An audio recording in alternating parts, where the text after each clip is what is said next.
बहुत अच्छी और बड़ी अनसुनी कथा है। रावण जब पूरे विश्व पे दिग्विजय प्राप्त कर चुका था,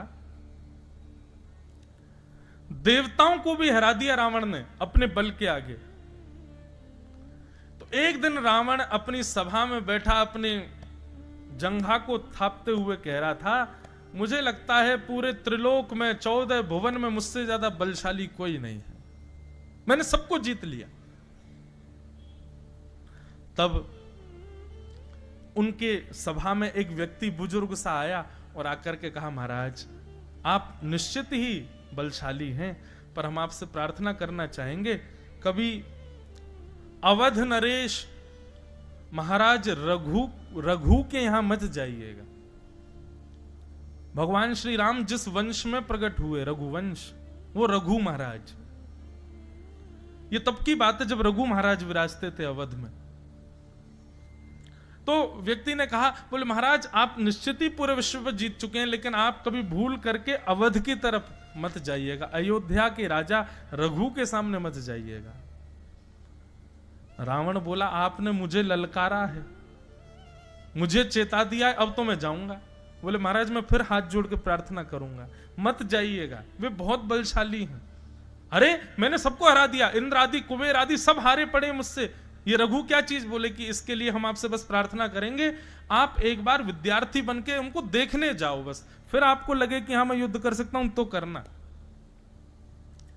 तो रावण विद्यार्थी बनकर के रघु महाराज के पास गया। तो रघु महाराज संध्या कर रहे थे सरजू जी के तट पर बैठ करके। संध्या में निधान होता है बंधुओं, हाथ में जल लेकर के ऐसे अघमर्षण का जल हाथ उठा करके पीछे की ओर डाला जाता है। कहते हैं कि वो जल यदि वृक्ष पर भी गिर जाए तो पूरा वृक्ष सूख जाएगा, इतना बलशाली होता है अघमर्षण का जल। तो महाराज रघु जब अघमर्षण का जल सिद्ध कर रहे थे, उसी समय उनके चिंतन में आया कि दक्षिण भारत के किसी ब्राह्मण के यहां एक गौ माता बंधी हुई है और उस गौ माता पर एक शेर आक्रमण कर रहा है और वो ब्राह्मण त्राहिमाम करके रक्षमाम करके चिल्ला रहा है, कोई रक्षा करो, कोई रक्षा करो। तभी रघु महाराज ने उसका चिंतन किया और चिंतन करके उस अघमर्षण के जल को शेर का चिंतन करके अपनी भुजा के पीछे अयोध्या में फेंका और दक्षिण में उस ब्राह्मण के यहां गौशाला में उस शेर का वध हो गया। ये थे महाराज रघु। रावण ने जब ये दृश्य देखा, रावण दौड़ करके गया, बोले महाराज आपने अभी अभी कुछ किया है, ये अघमर्षण का जल आपने जो पीछे फेंका, निश्चित ही मुझे जो विस्फोट की आवाज आई थी उससे ऐसा लगता है कि आपने किसी का वध किया है। तब महाराज रघु ने पूरी बात बताई, ऐसे ऐसे एक जगह हो रहा था, उसको मार दिया। रावण बोला, ये तो मैंने पहली बार देखा भगवान, ऐसा योग बल कि आप यहां बैठे बैठे किसी को ही मार देते हो। रावण बोला, सही कह रहे थे वो, इनसे युद्ध नहीं, इनसे तो नीचे बैठे बैठे इनसे सीख लें पहले। तो रावण उनसे विद्या सीखने लगा। एक दिन रावण पीछे पड़ गया कि महाराज मेरी लंका चलो, आप मेरे गुरु हैं, एक बार लंका में पैर पधरा दो। रघु महाराज ने एक कुशा उठाई और सरजू जी के किनारे कुछ बनाने लगे और बनाते बनाते रावण से बोले, सुनो ये तुम्हारा घर है, ये तुम्हारा भवन है, यहाँ मंदोदरी रहती है, यहाँ कुंभकर्ण सोता है, यहाँ पर विभीषण रहते हैं, यहाँ पर तुम्हारे पुत्र अक्षय कुमार रहते हैं, आदि आदि सबके बारे में वहीं बैठे बैठे उन्होंने बता दिया। बोले महाराज आपको कैसे पता, आप कभी लंका गए? बोले नहीं गए नहीं है, बस हमको दिख रहा है। और सुनो इस वाले द्वार पे लंकिनी नाम की राक्षसी बैठी रहती है, सब वहीं दिखा दिया। रावण बोला, जय हो भगवान, आप दिव्य हैं प्रभु, मेरी लंका चलो, मेरी लंका में चरण पद। बहुत जिद की तो गलती से रघु महाराज का हाथ उस नक्शे के एक कोने में पड़ गया। रघु महाराज बोले, राम राम राम, जे क्या हो गया? रावण बोला, क्या हुआ? बोले, अरे हमारा हाथ पड़ गया इसके ऊपर। तो बोले, इससे क्या हुआ? बोले, इतनी तुम्हारी लंका का हिस्सा समुद्र में डूब गया अब, क्योंकि मेरा हाथ गलती से पड़ गया। रावण दौड़ करके लंका गया तो वास्तव में उतना टुकड़ा डूब रहा था समुद्र में। रावण बोला कि भाई ये रघु तो साधारण नहीं है, युद्ध करना तो दूर की बात है, ये तो कहीं पे भी कुछ भी कर सकते हैं, मुझे भी मार सकते हैं। तब रावण ने पूछा कि रघु महाराज की बल का कारण क्या है।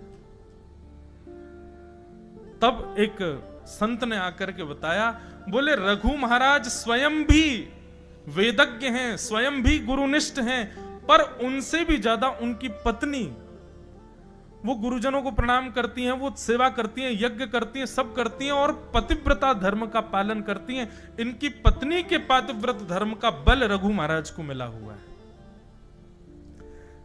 रघु महाराज को मारने का केवल एक तरीका है, इनकी पत्नी का पातिव्रत धर्म जब टूटेगा तभी आप इनके ऊपर आक्रमण कर सकते।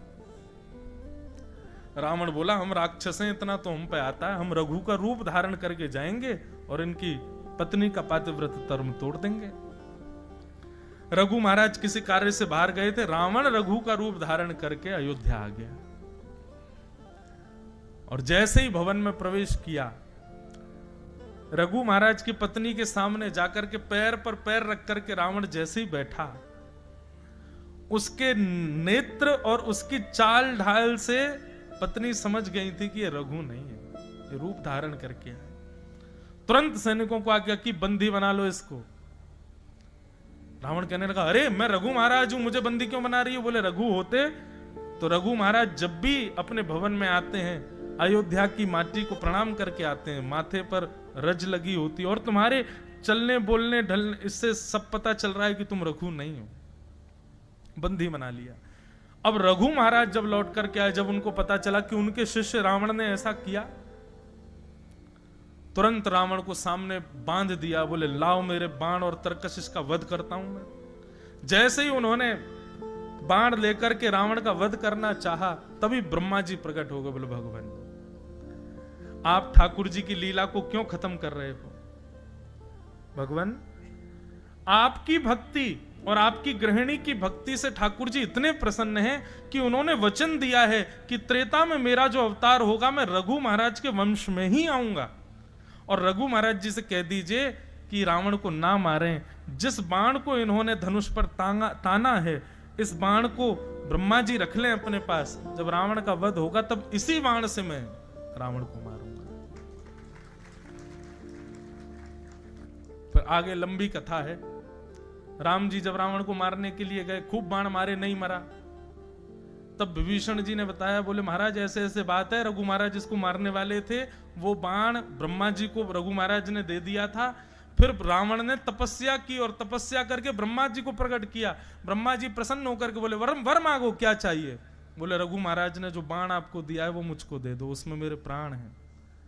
ब्रह्मा जी बोले, यार ये तो तुमने फंसा दिया हमको। और ब्रह्मा जी को ना चाहते हुए वो बाण रावण को देना पड़ा। रावण ने वो बाण अपनी किसी प्रिय स्थान पर छिपा रखा, ये किसी को नहीं पता कि वो कहां है। राम जी ने तुरंत हनुमान जी को बुलाया, बोले बाण ढूंढ के लाओ, पूरी लंका में ही कहीं है। हनुमान जी बोले, भगवान मुझे ऐसा लगता है कि कितना भी बड़ा क्रूर व्यक्ति क्यों ना हो, अपनी मूल से मूल्यवान वस्तु अपनी पत्नी को देता है। मुझे ऐसा लगता है मंदोदरी के पास बाण होगा। राम जी बोले, युक्ति लगाओ, लेके आओ।